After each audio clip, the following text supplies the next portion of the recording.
I was born in Mogadishu, Somalia in 1969. It was a time of political turmoil. My father was in politics and my mother was illiterate, stay-at-home mom. I was born in a tribal setting, to be more precise, a clan setting. Somalia is divided into different clans. It's very important as a Somali to know your clan. That's sort of your identity card. I met my father when I was about 7 or 8 years old in Saudi Arabia, because my father was thrown in prison by the dictator Mohammed Siad Barre. And so the first about 7 or 8 years of my life was all about my father being in prison and my mother trying to make ends meet. I went to school in Kenya. There was IRE, Islamic Religious Education, and there was CRE, Christian Religious Education. Those were the two that were provided.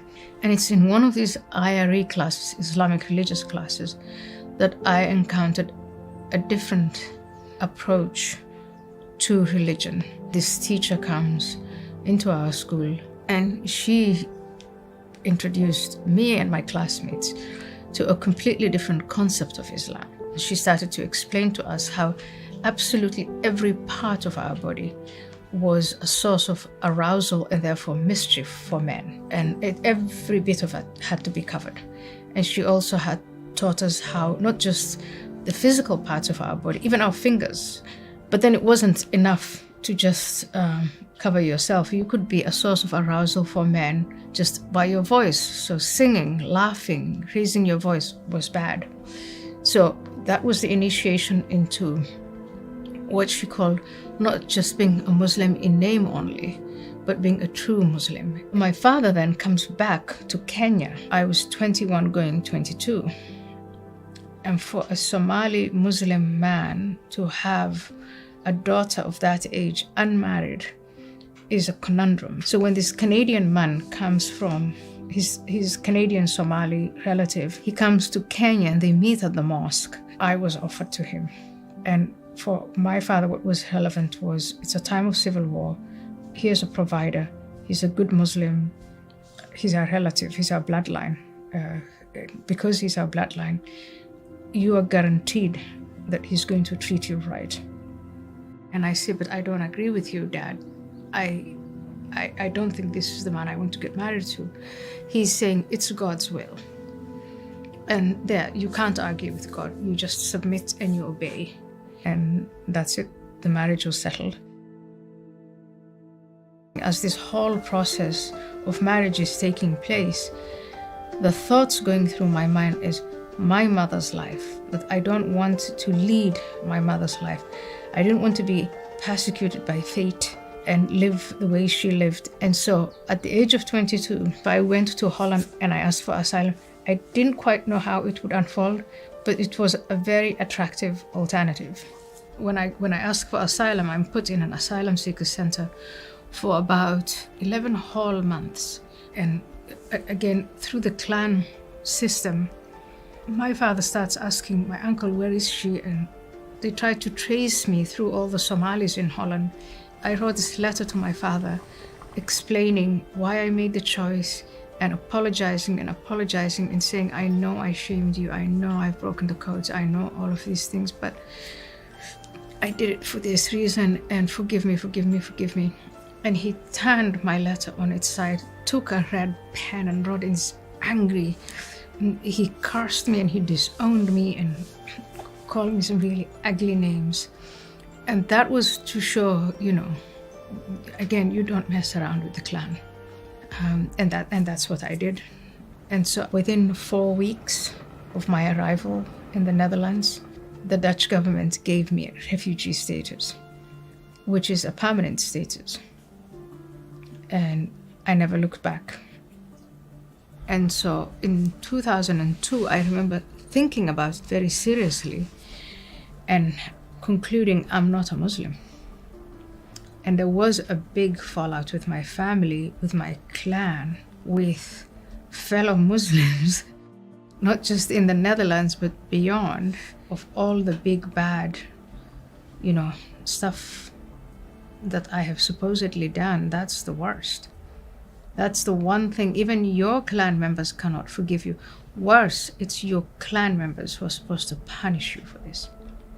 So when it became public that I was no longer a Muslim, but I also openly criticized Islam's treatment of women, terrorism, etc., these people went to my father and they said, you are going to do something about this, or we will do something about it. In other words, you are going to kill her, or we will kill her.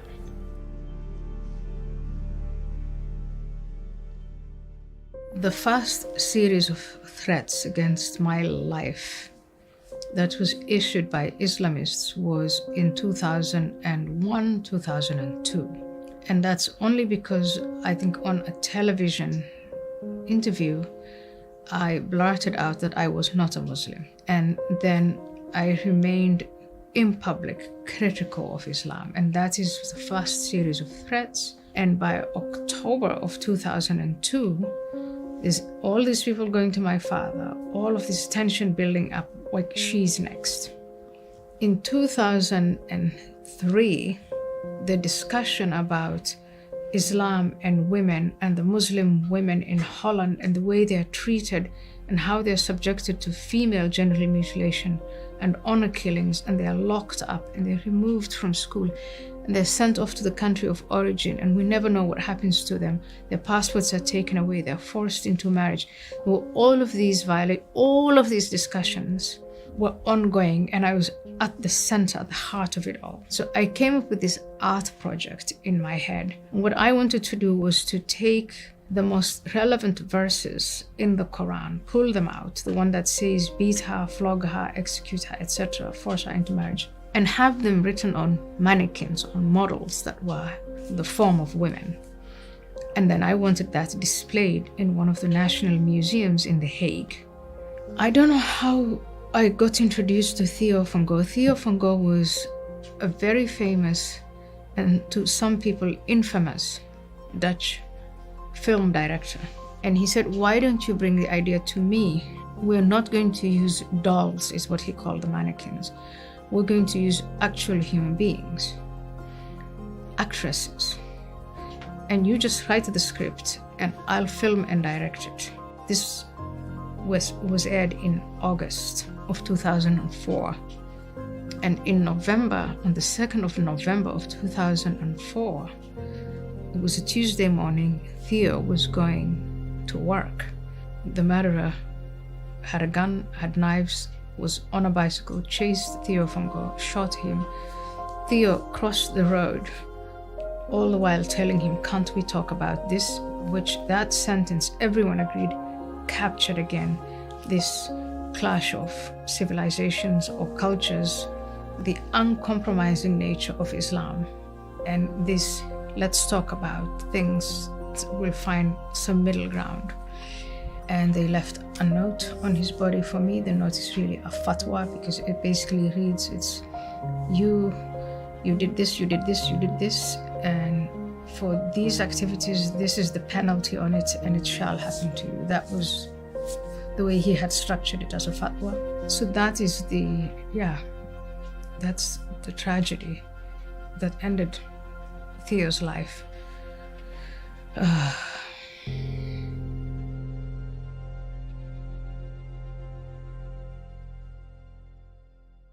And I've put myself in this terrible position, and I was really, really afraid. And I just had this fire hose of negative thoughts churning in my head, not letting up.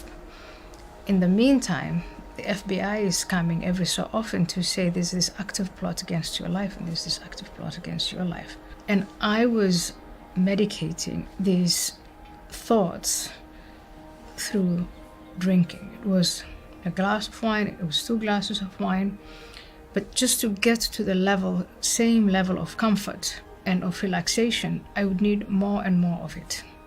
Long story short, I was really turning into an alcoholic. I was coming to depend on alcohol. I agreed to go to a rehab center. When I get there and I talk to this wonderful therapist, she says, I really think what you're going through is spiritual emptiness, it's spiritual bankruptcy. And sooner or later, you're going to have to figure out what you're going to do about it. And she gives me a menu of choice of all the spiritual options. So when she says you're spiritually bankrupt, I'm in a place where I think, well, I left Islam. I'm not going to be a Muslim again. And I told her I'm an atheist. I'm an activist atheist. Like, I've literally spoken to rooms full of people, telling them all about the negative side of religion. And so she says, this is up to you, but what I would suggest is maybe just a few exercises we do together where you put down, if God existed, what would be his qualities? And in that process, prayer, writing down the qualities of God, it just strikes me, this is Christianity. The figure I'm describing is the figure of Jesus Christ. It's the teachings of Jesus Christ. Then I decide I am going to pray to Christ. And something clicked. And I felt connected. And I felt as if someone was listening to my prayers. I can't explain it, but I've never been more sure about something in my life than this moment. And I haven't touched the drink since, but more importantly, I haven't had those thoughts since. And I felt reconnected with my husband, reconnected with my children, with my friends. I've never been more productive. Life is so good. And it's a miracle. I don't know how to explain it other than to say it is real for me.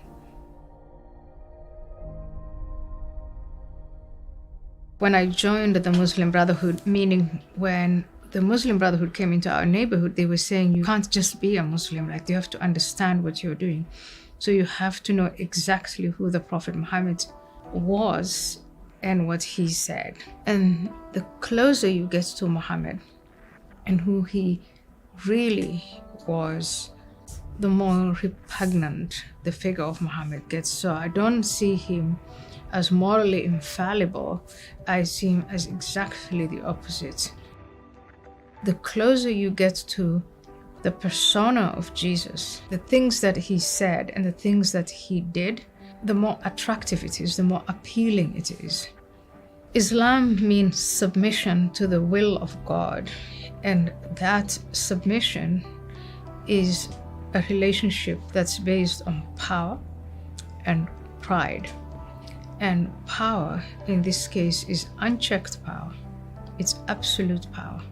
And then in Christianity, the way I experience my relationship with God, it is to surrender to God's commands, and it's to surrender to God's love. And when you put that in practice, it means to free yourself from the impulses and urges that make you into what you are. All my life, I craved freedom and I craved love. And I now, in Jesus Christ, I have found both. The calling of God for me, perhaps, is to warn my fellow Westerners of the false romantics of the tribe, the tribal mindset. And that tribal mindset can be the bloodline, or it can be a political faction, it can be communism, it can be Islamism.